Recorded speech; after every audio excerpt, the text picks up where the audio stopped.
it's also leading, it's also serving, it's also helping others have the opportunities.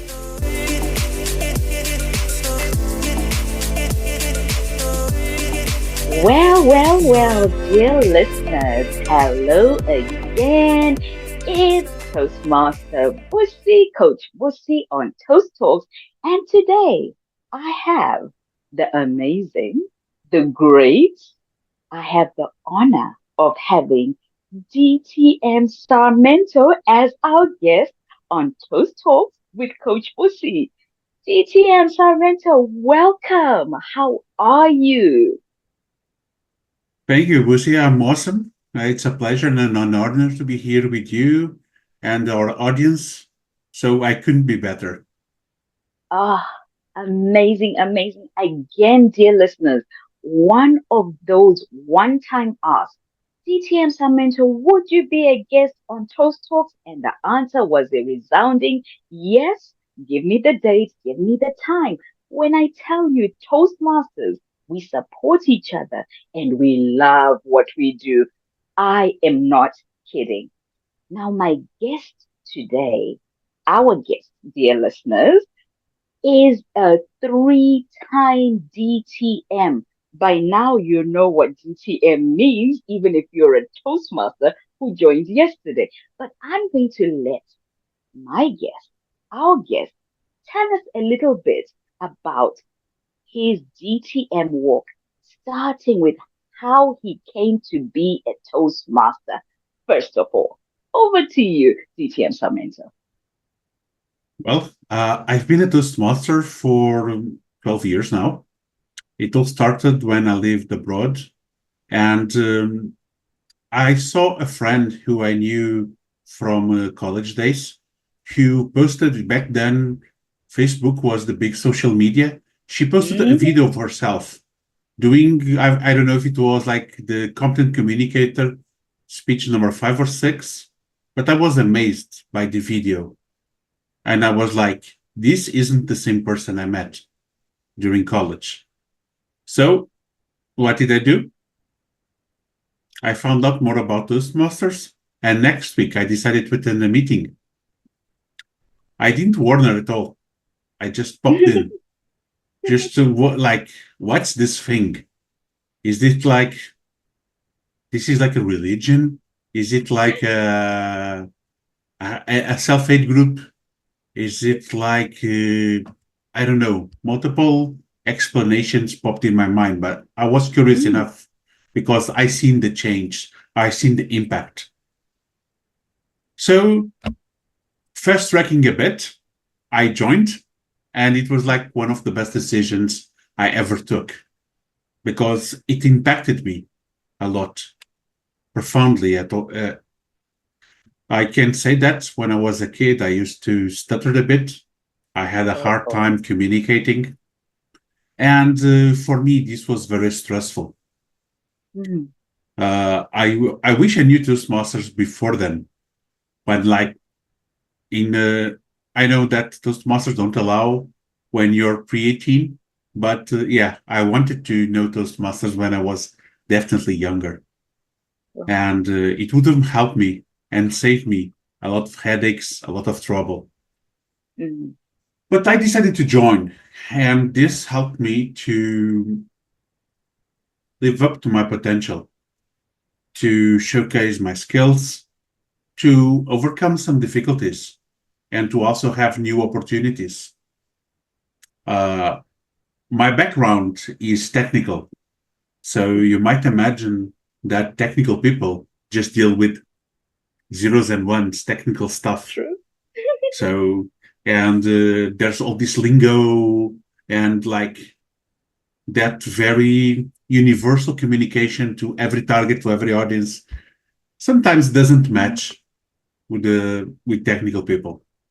Mm. So Toastmasters gave me an opportunity, allowed me to further develop my communication, then my leadership skills, and this allowed me to start presenting to higher levels within my company, to get work opportunities, Mm. to participate in special projects, to travel abroad as a consultant. And this ended up being me working and living in 4 continents, traveling and knowing the world. And yeah, and this coincides with my first DTM. Wow. So I was even a division director abroad, but I decided to make a change in my life. I decided to come back to Angola, and one of my wishes there is that I could showcase and help people know about Toastmasters. I wanted Toastmasters to be available for others and to help others the same way it helped me. So in 2016, when I came back, one of my goals and challenges was to create clubs. I was lucky enough, one club was being chartered back then, but Angola wasn't restricted. It was a corporate club. I helped them. I was not eligible to become a member. Mm-hmm. And I maintained my previous club memberships across the world. But yeah, it was like something was lacking. I helped those guys. I couldn't be a member. I could visit them. But okay. So I started working in getting a club created within my company. Um, it was a bit hard at first. People were like, what's this? It seems like people are preaching. Is it a political party? Is it what? Those things, sometimes people get, True. perceptions are complicated. True. But uh, we were able to find support, and we were able to create a club. Mm-hmm. So some clubs started getting created in Angola in around 2018, 2019. Then COVID hit us. We took a bit of a beating. Wow. And with that, because in 2016 we started working into getting Angola districted, it was not easy because we didn't have the critical mass. I Right. remember talking about with the likes of Frank Tsuro about it. And we are actually commenting some months ago that exchanging some emails, like, remember this email as we were discussing back then? Yeah, but Mm-hmm. things are going well. Things are going fast. And we received during COVID some good news. What we were trying to do to get Angola districted was now a possibility due to the changes. So we had a meeting with the incoming EXCO, uh, with the incoming cabinet. They're saying that, hey, we know that Angola wanted to become a part of then District 74, Before. and rules didn't allow you, but things changed. So we are interested in having Angola as part of the family. We're here to support you.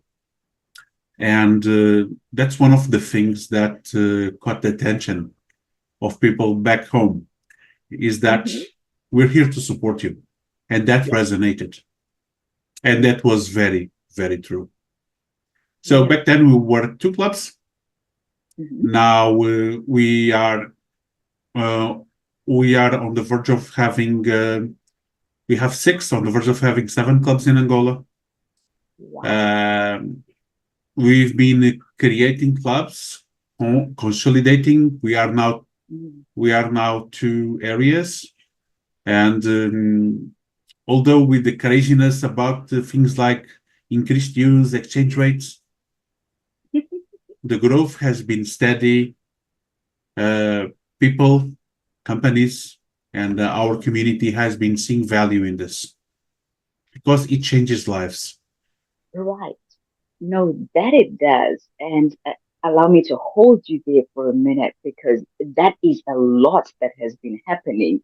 And when you've been a Toastmaster for 12 years, there is a wealth of information to share. I will go back to where you started. How long did it take you to get your first distinguished Toastmaster status? 4 years. 4 years. And I love that 4 years is almost the equivalent of a degree. Most degrees, you're going to take 3, 4 years. Would you agree that this DTM is akin to having a degree? There's a common thing in there. It shows commitment. Right. When we want to sharpen our skills, you need to have the time to go through it, go through the process. And the process is not just repetition. It also has to be taking like things like feedback, active listening, sometimes letting it sink in and not doing it immediately. Helping others will help you help yourself. So there's a reason why it takes such time for you to evolve. It's not like it's not like 100 meters. We have the Olympics now, but it's not like we're Usain Bolt and we're trying to beat the world record.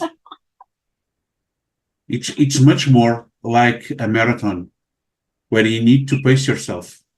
And well, sometimes there might be some sprints in the middle, but definitely there's a marathon and there's some consistency that you must make sure in order to achieve your goals. And if you want, you can fast track all of your project really fast, but you won't get the benefits. Sure. So that's actually what I did. I made a plan, and I knew it was going to take me 4 years. I was back then VPE in one of those years, VPE of one of the biggest clubs in Europe where I lived back then, and I had multiple speaking opportunities. What I decided to do, I decided to start a program in parallel again, because I didn't want to rush, but I could benefit from the exposure and the opportunities that were arriving. So I decided with that. So I'm not going to move faster, but I'm going to make it more deliberate and intensive. I love that. You had a plan and you knew what you wanted on the other side. It wasn't just to have DTM in front of your name. You knew that there were things you really needed to know. I'm grounded in this. Your analogy of a sprint and a marathon is so important because it really is a marathon. As you work each level and each stage, you're getting deeper and deeper into the program. The way it has been laid out is a testimony of Toastmasters having been around for 100 years. It's not something that has just happened overnight. And that's one thing that I love telling people about Toastmasters, that it's tried and tested, and there is evidence and proof on the other side of you having worked the process. You mentioned that for your personal career side, you have seen benefits derived from skills that you have acquired from Toastmasters. Would you like to go a little bit deeper into that aspect so that when somebody is listening, they're thinking, oh, why should I get into it? Give us some key elements that they can take from your journey. Certainly. In terms of career, one could say I was more confident speaking. So, when you have that opportunity, should I say something? Shouldn't I? Mm-hmm. It made the decision of speaking up easier because you had the confidence to do so. And the fact that you could structure the message, the fact that you could manage the time that you were speaking, it made the whole of a difference. Also, the fact that you could control a bunch of technicalities, that you could manage the hu's and the hums, that you could be eloquent when speaking. made a world of a difference. And when you're given opportunities, if you can excel at them, probably more opportunities will be given to you. And I had opportunities to present works that my team was doing. I had opportunities to go at higher levels in the company. And one thing led to the other.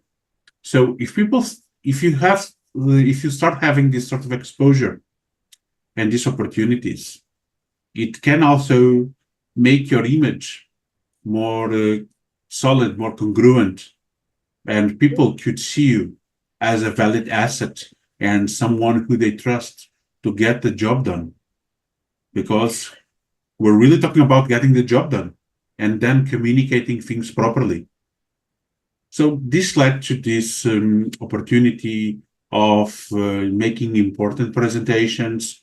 Even we're talking about C-level presentations, or representing it with the clients, customers, and also working as a consultant abroad. Because communication is not just public speaking. Communication is everywhere, and making sure that you're heard, making sure that people listen to what you have to say, it's an important part of it. And I was lucky enough, blessed to have like a multicultural background. I have like a huge family scattered around the globe. So this also added onto that mix. And I was lucky enough to know the world, to go to far-fetched places where not so many people have been working or have been at all. So there was a tremendous payback. Right. This paid dividends and paid like a lot. You intrigue me with the far places that you've been to. It sounds like there's something that's very interesting in there.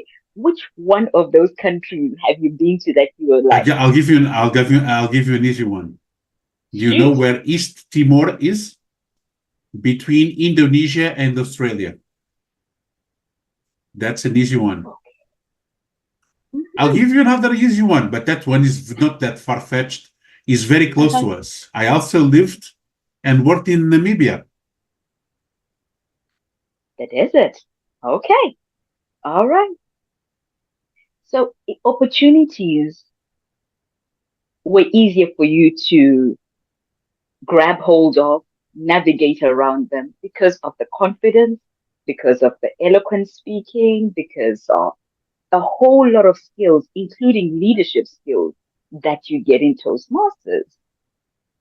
That is awesome. That's a game changer then. If doors can open for you like that, that makes Toastmasters a game changer. Now, you did first DTM in 4 years. Then you did it a second time. And you did it a third time. DTM Samento. Why go through it 3 times? This qualification is not a walk in the park. It takes a lot of dedication. It takes a lot of work, concentration. To do it once is an amazing fit. To do it twice, then a third time, tell us why you keep doing this. Okay, no What is problem. the benefit? So there's a mix between benefit and opportunity. What do I mean by this? Okay, I've told you how I got mine, and I decided not to fast track everything, although I had like the demand, although I had the opportunity to do so. So I started like in between my second and third year in Toastmasters, I started to go to the whole educational program. Back then it was the legacy program. So when the change between the legacy program and the pathways was happening, we got communicated that we needed to close the awards and everything that we got, and in order, because we wouldn't be allowed to continue the legacy program. So back then I was not missing that much, I was not that far away from having all the requirements for the DTM. So I was okay. If I don't this now, I'm not going to get it done. So I was challenged like the come on, why not go for it? I was in Angola, but I had the challenge. Angola wasn't districted. I needed to serve in a district again. So I had to find a solution for this. What it meant is that, okay, if you cancel all your membership in your older clubs and you just maintain in Angola, it means you're a member in an undistricted country. So you won't need to serve again. You just finish and you submit. So like we were in COVID and everything like that. So I decided to, okay, let's just finish. We're not that far away from getting the second. We also had club meetings online. So the speaking opportunities were there. Even if it was not like my company club, I could also participate in multiple clubs. I could also make sure I had the opportunities to do so. So this happened and I went. And I think it was also important to show to my countrymen that becoming a DTM was something that was reachable. Yeah. Because I saw people doing speeches and speeches, but like not following their path. Making something very, oh, DTM is too far-fetched, we're not going to get it. Like, that's not true. You just need to be committed, but it's definitely doable. But so I decided to close it and getting it done.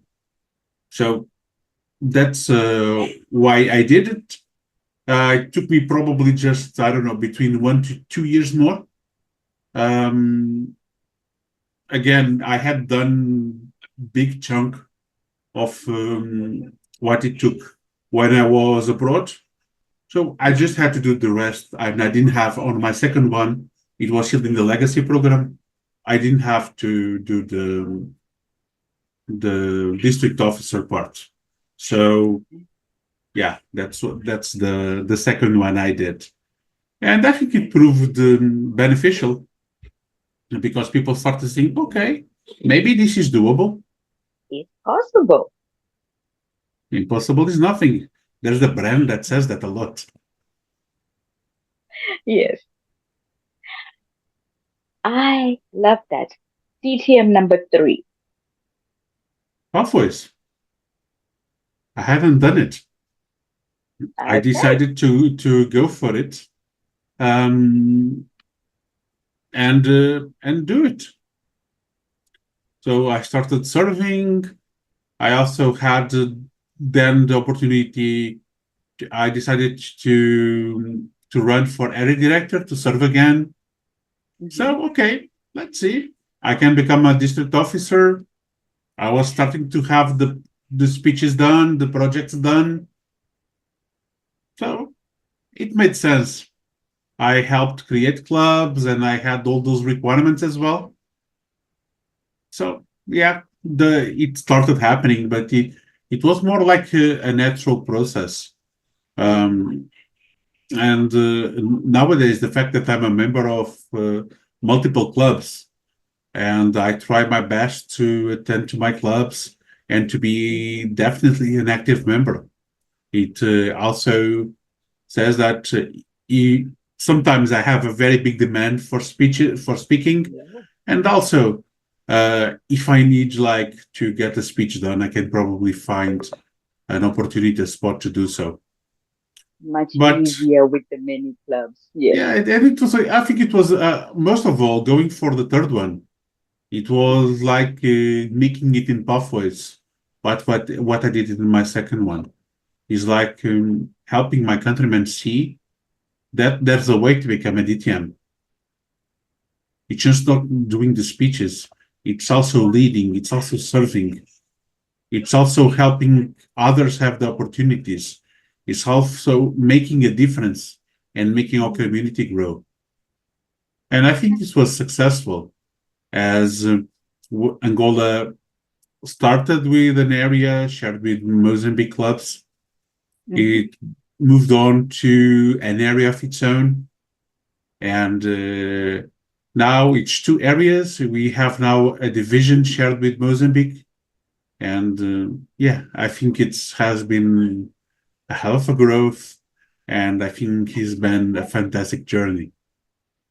Amazing. Now, we always say in Toastmasters, if it's not fun, it's not Toastmasters. DTM Samantha, give us one of your most memorable fun moments in Toastmasters. Someone that we all know too well, although not in person, you said something like, um, if ain't fun, it ain't Toastmasters. So one of the most funny things, I can see that my my colleagues, the fact that they smile during our meetings, it's a very good indicator. And I see the impact it has been having in people. Funny stories. I've seen funny things happening, like someone who was on stage getting its trousers ripped mid speech,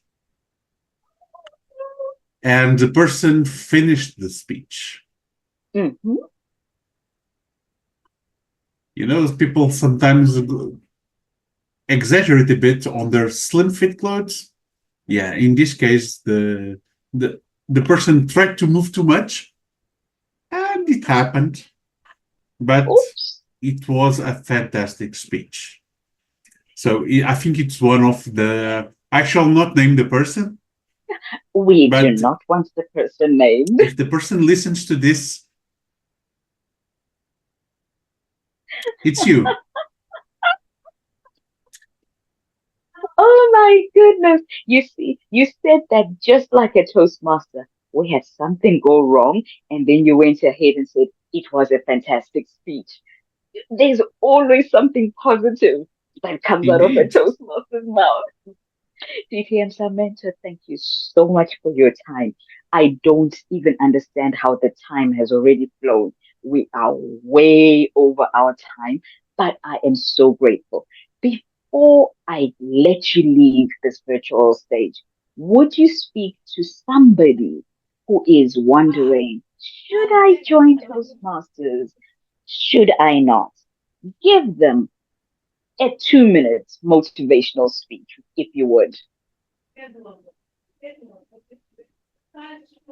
Communication is one of the most pivotal skills one can have in changing its own situation. I'm living proof of that. Mm. And you might not know what Toastmasters is. You might just think it's a bunch of crazy people doing speeches all around and clapping. But definitely, just that's just an outsider's view of it, and it doesn't reflect its benefit. So, other than trying to convince you, other than trying to talk to you about the benefits on how good it can be for you, I Mhm. have an invitation. Try to find the closest Toastmasters club to you. You can find it online, toastmasters.org, find the club. Or you can talk to Coach Pussy about it. She can direct you. And you can find this club and go, ask to visit, attend a meeting, Mhm. look at the benefit that Toastmasters bring to its members.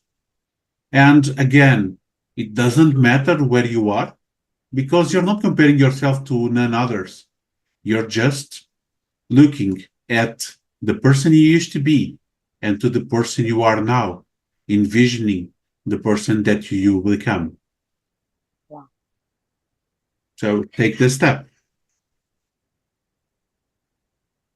Awesome. Now, I know if I wasn't a Toastmaster, I would definitely be saying, huh, what I heard this gentleman say is, you don't know what you don't know. And you say, step across that not knowing and visit a club, listen to a lot of these talks and hear the personal stories, then make that quality decision to better yourself. DTM Samento, thank you so much. What a delightful time we've had. I love your cool, composed demure, and I love hearing your voice. I can listen to you speak forever and a day. For coming on Toast Talks with Coach Busi, I am eternally grateful.